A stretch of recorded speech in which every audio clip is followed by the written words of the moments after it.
Marilah kita awali kegiatan kita dengan sama-sama membaca Bismillah. Bismillahirrahmanirrahim. Baik Bapak Ibu sekalian, ini adalah deskripsi kegiatan kita pada hari ini.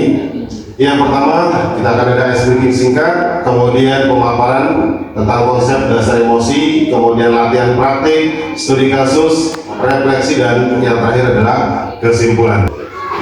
Kita masih membetul. Apa data Kertas kosong dulu. Makanya apa ini? Anak pipes dan sampai ke. Ya benar anu tetian ini. Oke. Jadi ice breakingnya kita akan bermain kertas emosi.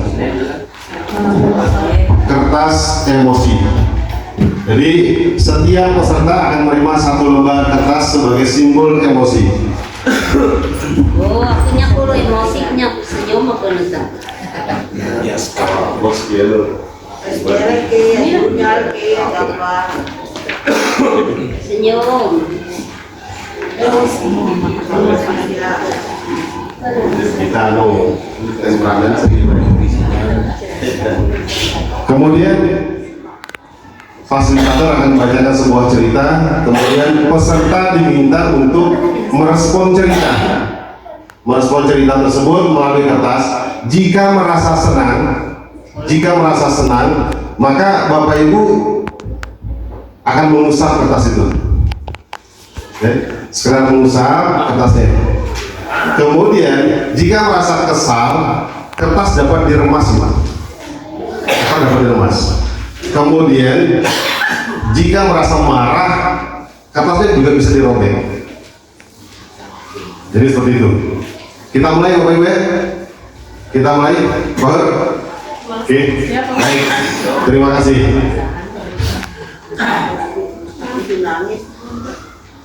Pagi itu Bapak Ibu guru berangkat ke sekolah. Mengendarai sepeda motor, bahan ajar yang sudah disiapkan rapi digantung di motor. Namun beberapa meter sebelum sampai ke sekolah, motor mendadak mogok. Silakan ekspresikan dengan cara di Bapak Ibu. Motor mendadak mogok karena kehabisan bensin. Dengan susah payah Bapak Ibu guru mendorong motor hingga sampai ke sekolah. Ya. Oke, silakan diekspresikan. Kemudian sampailah Bapak Ibu di kelas. Hampir semua murid datang tepat waktu, namun belum sempat suasana stabil. Andi masuk terlambat. Ia hanya menunduk sambil berkata, "Maaf Bu, Pak, saya telat." Silakan diekspresikan dengan kebenarannya tadi. Lanjut. Pelajaran pun dimulai.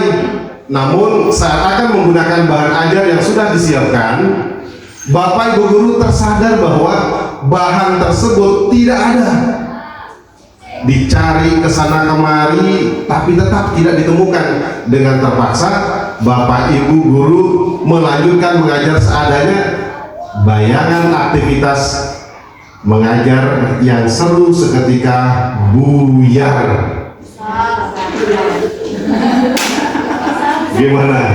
Silakan diekspresikan dengan kertas tadi. Kalau merasa marah bisa disobek, kalau kesal silakan diremas. Kalau tidak terjadi apa-apa maka dielus saja. Yang selanjutnya, di tengah pelajaran saat Bapak Ibu mengajar, Andi terlihat tidak memberikan perhatian. Dia menunduk di bangkunya. Saat didekati, ternyata Andi sedang terlelap ketiduran. Ekspresikan Bapak Ibu. Silakan. Mau diolas, dielus, silakan. Ini kita sudah kesini kita olah lagi nih. Silakan. Ya, silakan. Ya. Lanjut. Tak lama kemudian ada seorang bapak mengetuk pintu kelas. Bapak Ibu membuka pintu dengan menghampirinya, Bapak Ibu itu berkata, maaf, saya pamannya Andi. Sebetulnya Andi sudah 3 hari di rumah sakit karena menunggu ayahnya yang sedang sakit. Oh, betul. Meski kurang tidur, tapi Andi maksa selalu ingin sekolah karena tidak mau ketinggalan pelajaran. Sekarang saya izin mau jemput Andi karena ayahnya masuk ICU.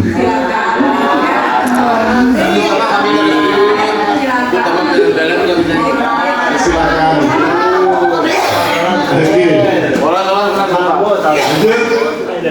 Paman Andi juga mengeluarkan sebuah bungkusan dari tasnya. Oh ya Pak, Guru, Bu Guru, tadi di jalan saya menemukan bungkusan ini. Saya tidak cek isinya buku dan atas nama sekolah ini. Jadi saya bawa, siapa tahu ini Ibu Guru bisa mengembalikan kepada pemiliknya. Bu Guru melihatnya dan ternyata itu adalah bahan ajar yang tadi dia cari-cari. Andi dan pamannya pun berpamitan. Silakan ekspresikan dengan kertas putih tersebut. Senyum.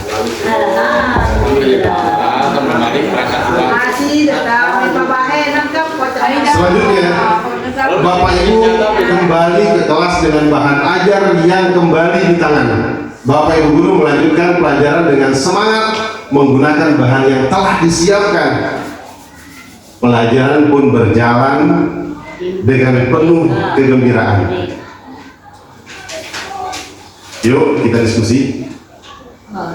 Yang pertama, bagaimana kondisi kertas Bapak Ibu Guru yang dipegang? Yang masih utuh, masih mulus, 1, 2, 3. Yang sudah membekas, yang paling membekas, yang paling hancur gitu. Oke. Baik. Sekarang dari yang paling mulus kita refleksi dikit. Kita refleksikan kejadian tadi. Ya. Apakah ibu bapak merasa menyesal dengan apa yang sudah dilakukan pada kertas? Maaf sebelumnya, ini keseluruhan atau bagaimana? Ya, secara keseluruhan. Oh, secara keseluruhan. Karena ibu kertasnya masih utuh atau sudah ada bekas? Sudah ada bekas tadi. Sudah. Yang masih sedikit. Ibu sedikit juga. Oke, silakan. Pak Nur. Sedikit. Oke, bisa diwakilkan. Enggak dari awal tadi. Oke, silakan. Iya, saya lupa soalnya tadi akhirnya urutannya itu. Yang pertama tadi kalau nggak salah ibu gurunya pergi ke sekolah, terus terhalang dengan motornya macet, ya nggak ada bensin. Itu sih agak kesal, cuman karena kelalaian dari kitanya. Nggak persiapkan diri dari awal, ya nggak mengecek motornya apakah ada bensin atau tidak. Itu Bu ya? Ya. Oke, artinya Yang kedua itu diri. Ya ke diri sendiri. Oke. Ya. Terima kasih atas Ya. Terima kasih. Nah, selanjutnya saya ulangi pertanyaan. Apakah Bapak Ibu merasa menyesal dengan kertas yang sudah dilakukan pada kertas? Yang paling parah, Pak Bahar, bisa ke depan Pak, mic-nya nggak bisa nyampe. Bawa kertasnya. Saya lo kesal dari nama kayak makan udah deh. Oh, oke. Jadi pertanyaannya, apakah Bapak Ibu menyesal dengan apa yang sudah dilakukan pada kertas? Jika kertas itu adalah murid kita, bagaimana seharusnya kita bersikap? Oke, baik, mungkin sedikit di sini saya ambil tindakan tadi kenapa ini anak menjadi bertugas, bukan karena dari siswa yang ketiga tadi dia tidur gitu, bukan di situnya, tapi kesalnya saya di situ tadi pas sudah di jalan perangkat ajar itu dia ketika tiba-tiba di sekolah kita udah tahu di mana gitu lupa. Bukan penyesalan yang saya sesalkan itu kepada siswa yang tidur di kelas tadi, bukan.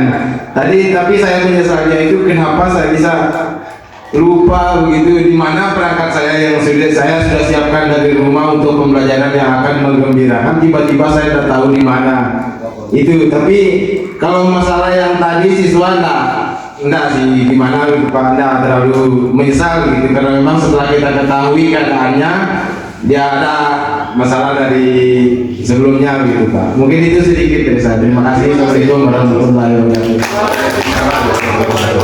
Nah, Bapak Ibu sekalian, kertas itu adalah gambaran daripada emosi kita. Kertas yang sudah kita lecek itu adalah bagian daripada emosi kita. Apakah kita mampu mengolah emosi atau tidak? Karena setiap masalah, ketika ada masalah, kemudian kita berhenti sejenak, lalu berpikir, dan baru kita beraksi. Dan terkadang ada yang dapat masalah langsung aksi. Itulah yang kadang-kadang tidak terkontrol bagaimana hasilnya nanti. Mengenai kenali jenis-jenis emosi agar bisa menguasai diri. Nikmati suasana baru di hari yang indah, pagi yang cerah. Dudi jalan ke kampus dengan sumringah. Tiba-tiba ada motor lewat genangan air dan menciprat Dudi. Pagi yang cerah jadi penuh amarah. Untung ada WA. Mama baru transfer uang bulanan. Biar basah, saldo bertambah. Dudi buka sosmed sekalian. Baca postingan nyinyirin tim sepak bolanya yang keok. Sebagai penggemar setia, ia wajib komen. Di kelas ada kabar dosen berhalangan hadir. Dudi pun melipir ke kantin Mang Ohir. Di kantin, Dudi antri. Ternyata ada Susi, kecengan Dudi. Dengan heroik, Dudi mentraktir Susi. Tapi pas di kasir, Dudi sadar dompetnya ketinggalan di kosan. Itulah cerita Dudi hari ini. Peristiwa datang dan pergi, emosi silih berganti. Kalau kita tak bisa mengenali dan menjadi pilot diri, maka suasana dan lingkungan akan pegang kendali. Teknis marketing, propaganda hingga provokasi tahu persis bagaimana memanipulasi emosi. Banyak hoax yang menyentuh emosi, menggerakkan hati, dan akhirnya menggerakkan jempol untuk ikut menyebarkan. Konflik, perang saudara, dan aksi terorisme kebanyakan berawal dari pemanfaatan ketakutan dan perasaan terancam. Emosi itu alarm jiwa yang memberi rasa pada dunia. Tanpa emosi, hidup ini tawar dan hambar. Tapi, jika emosi jadi raja, maka kita akan jadi budaknya. Kita tak beda dengan termometer. Panas naik angkanya, dingin turun ukurannya. Itulah sikap reaktif. Kita nggak pernah bisa mengendalikan cuaca dan peristiwa, tapi kita bisa mengendalikan cuaca jiwa kita. Sekarang Dudi sedang belajar jadi pengendali emosi. Setiap ada peristiwa, nggak langsung bereaksi. Tarik nafas sambil mengamati. Dudi nggak mau lagi jadi termometer yang suhunya ditentukan suasana sekitar. Dudi mau jadi stabilizer. Meski tegangan naik turun, aliran listrik tetap stabil. Atau kulkas, meski di luar panas, dalam tetap adem. Bagaimana dengan kamu? Apakah kamu termometer atau stabilizer? Contoh kecil, di sini ada Ibu Rina, seorang guru IPA, sedang menjelaskan materi tentang sistem pernapasan. Namun beberapa siswa di bangku belakang asik berbicara sendiri dan tertawa.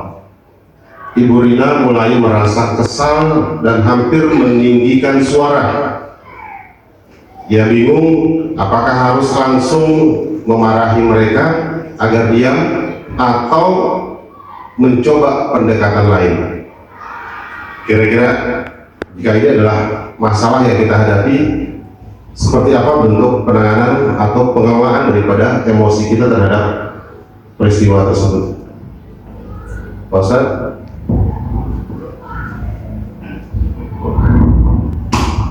Ya, kalau kita lihat di kasus tersebut, memang kalau kita ingin bereaksi cepat tentu emosinya kurang terkendali, tapi kita coba pendekatan lain. ketika menghadapi situasi tersebut, anak-anak yang berbicara dan tidak memperhatikan, mungkin dengan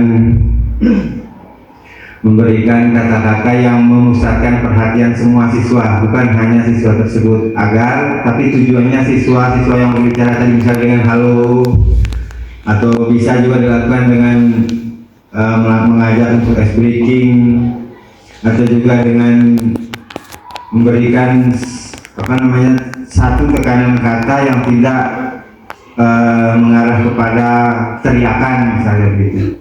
Itu saja kalau dari saya. Oke, terima kasih. Pak Hur, bisa mungkin? Mic-nya nggak bisa nyampe nih, dokter. Termometer itu, termometer. Oke, terima kasih atas kesempatannya. Menurut saya, biasanya persoalan itu kan berbeda-beda, tergantung kita menyikapi dan kita menilai. Karena biasa ini saya pribadi kita sering alami di kelas. Ini contoh masing-masing. Biasanya kan ada orang terlambat, kita akan berinisiatif ingin berdisiplinkan, tidak mentolerir ketika orang atau siswa kita berada di luar. Kalau kita tetap menghargai keterlambatan mereka, otomatis mereka kenal. Nah, kemudian ketika guru lagi belajar, teman-temannya belajar, siswa juga ada juga yang ketawa-ketawa, kemudian ada yang ketiduran karena kemarin juga pengalaman pribadi. Kita hargai, kemudian kita cek bagaimana kondisinya, kurang tidur, kita hargai, karena itu kan masing-masing alasan. Jangan kita langsung frontal, kita langsung justice bahwa kamu gini. Itu juga pengalaman pribadi. Nah, sama juga dengan kehidupan kita sehari-hari, masing-masing kita ikhlas apa adanya, tampil apa adanya. Kalau bagi saya, nggak tahu bagi yang lain, ini kan pengalaman pribadi. Kemudian kita juga dituntut bahwa seorang guru itu kan mendidik intinya. Walaupun sering kita dengar dari kemarin bahwa guru adalah beban negara, itu kita singkirkan karena ini bagaikan tugas dan profesi kita. Demikian, wassalamualaikum warahmatullahi wabarakatuh. Beri aplaus buat referensi yang disampaikan oleh Pak Bersama dan Pak Rusana. Bapak Ibu sekalian, kesimpulannya untuk mengatasi masalah siswa bukan hanya guru BK, tetapi bagaimana guru mata pelajaran mampu menjadi penengah, mampu menjadi pengarah, dan mampu mengoreksi apa yang sedang terjadi pada diri anak kita. Dan biasanya begitu ada masalah kita langsung justice seperti yang kata Pak Hur. Tetapi kita tidak pernah tahu, tidak pernah mau tahu, cari tahu kenapa mereka ribut, kenapa mereka ngantuk, kenapa mereka tidur. Tetapi kita langsung membentak kadang-kadang meja yang tempat dia tidur. Nah, artinya kita juga sebagai guru mata pelajaran mampu mengatasi masalah siswa dengan cara pendekatan seperti tadi. Baik Bapak Ibu sekalian, dan yang terakhir ini adalah rumus di dalam menangani siswa. Ini adalah relationship skill, yang mana rumus ini jika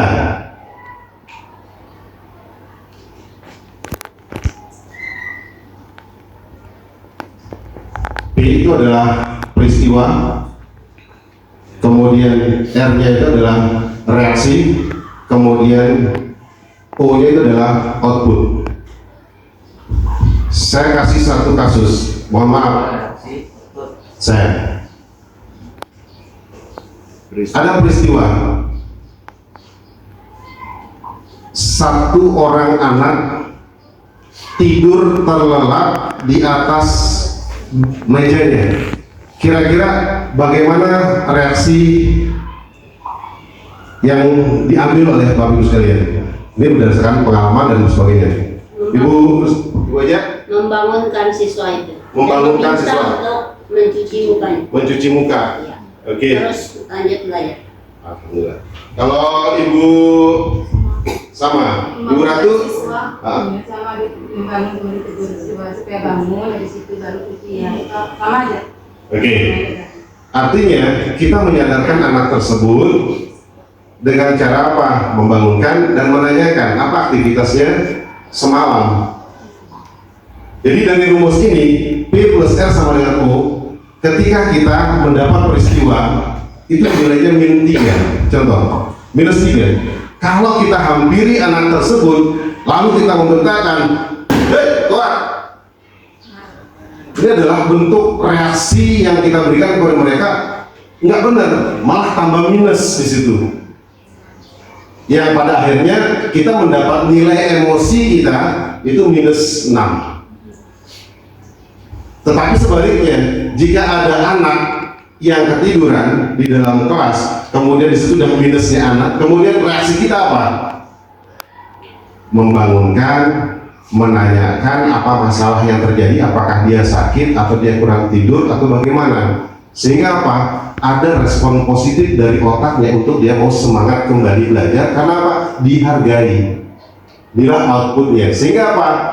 -3 tambah 5 itu sama dengan +2. Artinya kita sudah membangun semangat positif pada diri anak untuk mau belajar. Lo suka salah dan itu diganti? Ya. Oke dah, terima kasih. Baik Bapak Ibu sekalian, terima kasih atas waktunya. Kurang lebih kami mohon maaf. Kesimpulan, Bapak Ibu guru juga bisa mengatasi masalah anak di kelas, tergantung bagaimana mengelola emosi. Bukan hanya keterampilan guru BK untuk mengkonseling anak secara mendalam. Terima kasih atas waktunya. Kurang lebih saya mohon maaf. Wabillahi taufiq wal hidayah. Wassalamualaikum warahmatullahi wabarakatuh.